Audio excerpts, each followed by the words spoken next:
Sandpiper. Sand is a resource, and like most resources on Earth, it's bound to run out sometime. But we've got that covered. There's still plenty of places we've been at that can be visited again, and again. Most sand mines can only stay in operation for so long. Erosion is a serious problem for the environment around it, especially when it comes to beach mining. Unfortunately for us, sand mining is a necessity for modern civilization to go on, so while the federal government does as much neck-breathing as it can to ensure that mining companies don't stick to one place for too long, there's only so many places out there in the wilderness that they can watch at a time. Not that a sand mine surrounded by 7 golf courses, 2 major cities, and a couple thousand family homes can be said to be in the midst of the wilderness, but the fact of the matter is that the government can't always be watching us work out here. That's precisely why we make this trip every year. This time around, the company decided to pull us in to work deep into the holiday season. Why? I can't exactly say. Most years we work around spring and early April, and while the mines are usually rainy and wet around that time, it sure beats having to deal with the cold nights of December. All I really know is the usual contractors hired to work this mine probably won't be around due to the holiday season. Glad it's not my problem to figure out where we're gonna get our hired help. It will be my problem, however, if we can't get loaded up with as much sandstone as possible before we pull out for the night, because that means I won't get paid what's due. By today, though, I'd already put all those problems out of my mind, and was busy jumping into a heavy dump truck to hitch a ride to the dig site. It's about 7 at night, fairly early for our work, and the wind chill has already picked up on our presence and decided to give us its worst. The rest of the company still has yet to get here, and from the looks of the pit, I'm stuck with drain duty for the time being. It's an important job though, so I may as well try to make sure everyone else doesn't live through hell with muddy boots on a wintry night. Thankfully, the pump we used last year is still there, and it's in mostly working condition. With a bit of fiddling and rearrangement, I have the loud machine whirring and doing its magic. While I try my best to monitor the machine, I spent most of the time watching the floodlights go up around the pit. A light hint of fog graces the top of the murky standing water, bouncing light along the dark surface and onto the walls of the man-made gorge. Before long, the first trucks pulled trailers of cat excavators and front loaders coming in, followed closely by a convoy of dump trucks ready to depart with sandstone at a moment's notice. I leave my station to a friend and head on over to greet the company's selected contractors for the night.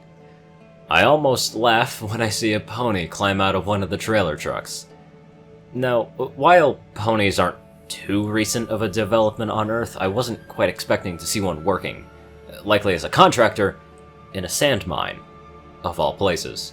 The port of entry between ponies and the Earth is up in Canada, and while most have apparently settled there, it's a surprise to see one this far south. I figured it would take a little while longer before the invasion would continue. I suppose Canada can only hold them off for so long. I quickly meet with the rest of the contractors. Thankfully, they're mostly familiar faces, so we might get paid after all. And I trudge over to where the pony is fiddling with a bulky industrial straps holding the excavator in place. I'd never seen a pony in person before, at least not this closely, but I make a conscious effort to abate my curiosity before either of us have said a word. "Hey, welcome to the party!" The pony grunts through the strap in her teeth and steps back. She turns and flashes a beaming fanged smile. "Happy to help." Her voice is chiming, but not overly piercing, and somehow clearly of a southern accent. She's either a tourist passing through, or someone who's managed to not get sucked up into the drawl by living here. Either way, it's a miracle for sure. Surprisingly, it's not the fangs that are the first features I hone in on, but rather the intimacy of the pony's colors. She has gentle, mauve eyes, sharpened to 2 points, an earthy tan coat, which wouldn't seem too out of the place on some of the local horses, and a rose-pink mane and tail. Her colors are far more pleasant to the eye than what I've gleaned at from the ponies on TV, but then again, I hadn't expected fangs and translucent wings on a pony to be nice on the eyes either. She had wings like a Pegasus, but they're made out of some kind of membrane filament that's also the same rose pink. I point to what she's working with. "Mind if I lend a hand?" "Nope, go ahead." While I try my best to focus on my side of things, I can't help but watch the pony use her mouth to work the buckles. Lo and behold, she manages to undo one, then 2 of them, just as easily as I can.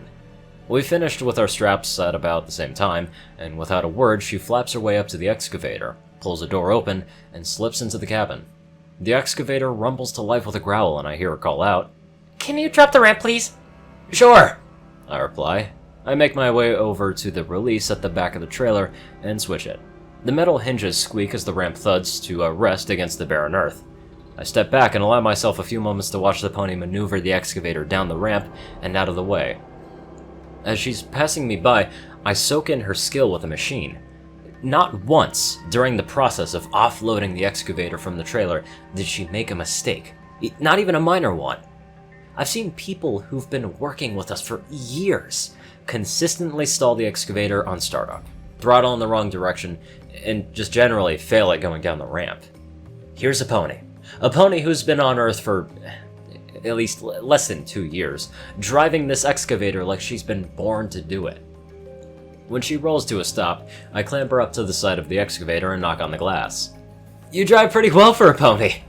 The pony rolls her eyes and sticks her orange tongue out at me. "Get off my excavator!" She playfully wiggles one of the joysticks with a wing. I take that as my cue to hop off. "I'll see you in the pit." As she rumbles off towards the top of the spiral leading to the mine, I scratch my head.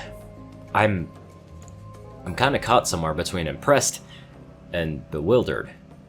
Who knew ponies could operate heavy machinery?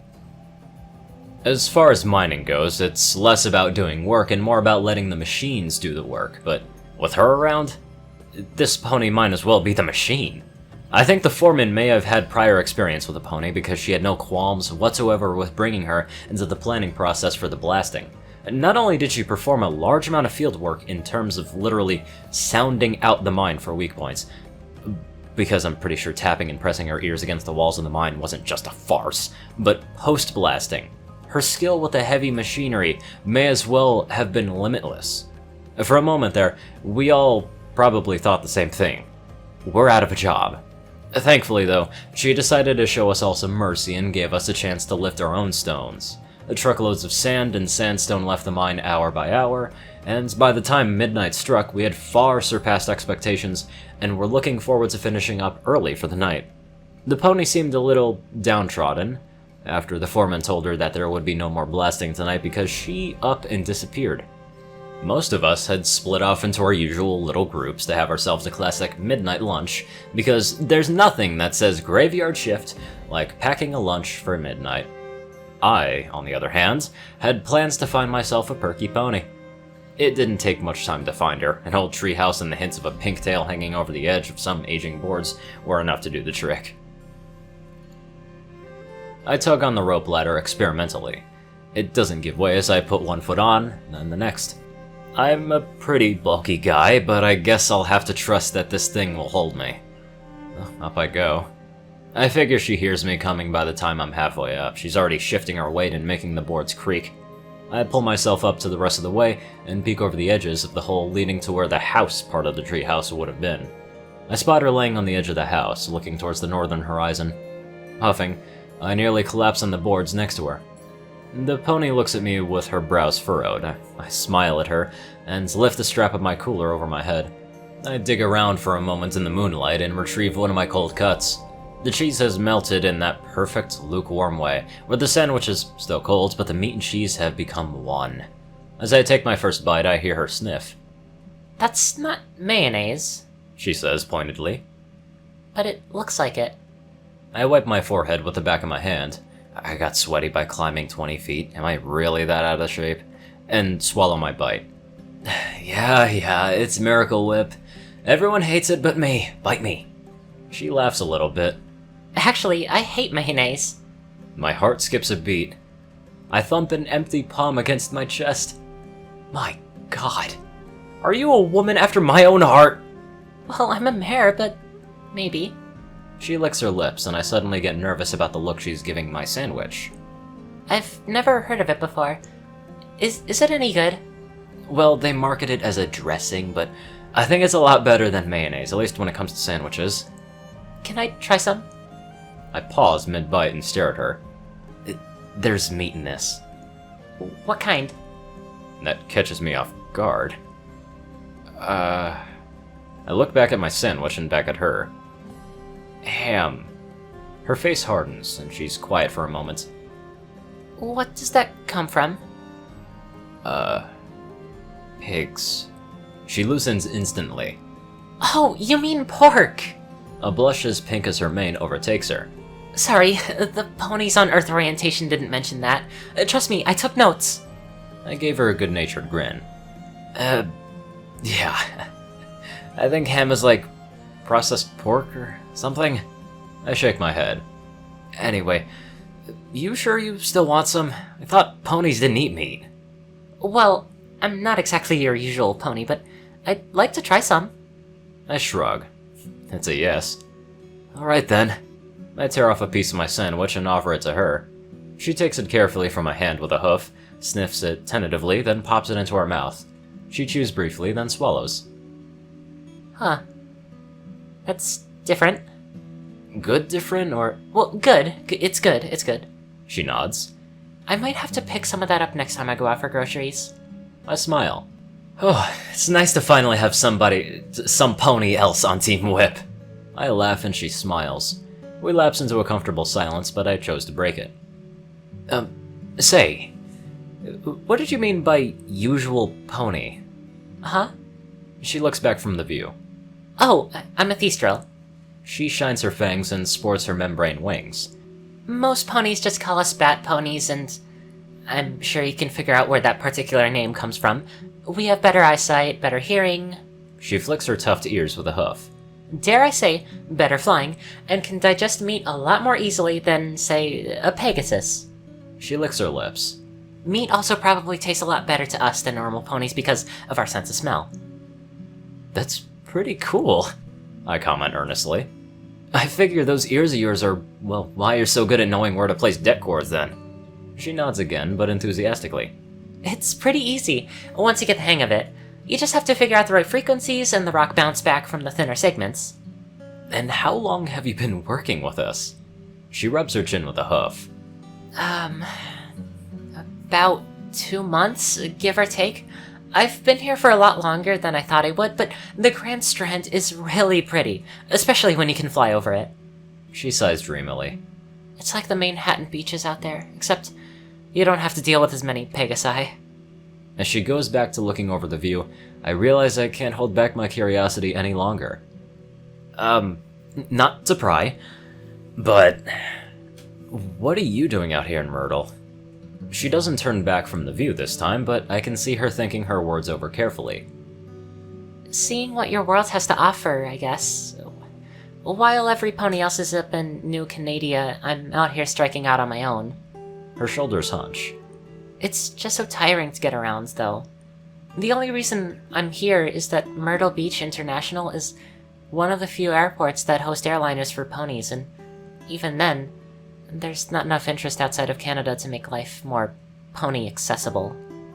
New Canada is a city that Equestria and the Canadian government have been cooperating to create. To my knowledge, and the fact that the news is covering it almost daily, it's proving to be a pretty successful attraction for both tourism and cultural development. I'm sure Canada is just the start, though, I say. It should just be a matter of time. And that's just it! She blurts. I want ponies to make those changes in more than just Canada, and more than just North America! But no pony really cares about expanding past New Canada. They're perfectly fine with sticking to the hotspots. She huffs and crosses her forelegs. Not every pony wants to go on vacation in the Bahamas, and yet they have the most pony-accessible areas over there. I want to go to South America. I want to go to Europe. I want to go to Africa. I want to go to Asia. I want to go to Oceania. She deflates, then finally says, But I'll just be stuck here in Myrtle Beach, making pits by blowing holes in your planet. I give her a second breath. Then, as gently as a man with sausage hands can, I clasp a hand on her withers. She looks up at me, shaking. The modern world moves fast, I say. You were born at just the right time to experience all of this. Just like kids nowadays who were born just in time to see ponies come to Earth. How do you think those kids, those people, those humans who want to go to Equestria feel? They have yet to see a sign that they'll be invited to stay there, while Canada has been working as hard as it can to make sure you ponies have a place on this planet. I squeeze with my hand. You have a lot of time to think about this. And even more time than you can wait. Trust me when I say you won't have to wait forever. I used to think I'd never see a pony in person, but then you showed up. You've made a lot of people happy tonight. And I think it's safe to say that you've made a lot of other people happy in the past. Miracles happen every day, and ponies are bringing even more by the day. There's a long silence as she looked between my hands on her withers, and me. Finally, she lunges at me with both hooves. Her hooves wrap tight around me and I hug her back, and she begins to cry. Hey. I don't think ponies should cry. I run a hand through her mane and down her back as she stiffens. You know, I never got your name. Sandpiper. She mumbles. Stupid name for a bat, I know. Sandpiper. I pull away from her, but still holds firmly as I look down at the small, fragile pony. You're just a little pony in a big world. It'll take time, but you'll learn to appreciate this little bit of the world we live in now. She says nothing, but her shaking does come to an end. As I pull her back in to hold her, I rest my chin on her head. A thought strikes me suddenly. Why don't you join me and my family for Christmas dinner? Really? She peeps. I don't want to be a bother. You wouldn't be. Besides, my daughter would love to meet you. She laughs nervously. Where do you even live? I point down to the view that she's been watching this whole time, and pull her close. My neighborhood, full of flashing holiday decorations, and family homes with the lights flickering off into the late night, bathing us both. Welcome to my world, little bird. Before ending off this very sweet story, I'd like to give a very big thank you to my generous donators. Yoshi Super Saiyan 2, Peter Coulthard, Nicholas Springthorpe, Dospo, David D. Sanchez, Dwight Cornel, Gagi, Starlight Glimmer, Trey, Pokey Killer Zach, Soul Dragon, Dak Britton, and Joe Piercy. Thank you to everyone who has watched this video, and I will see you all in the next one.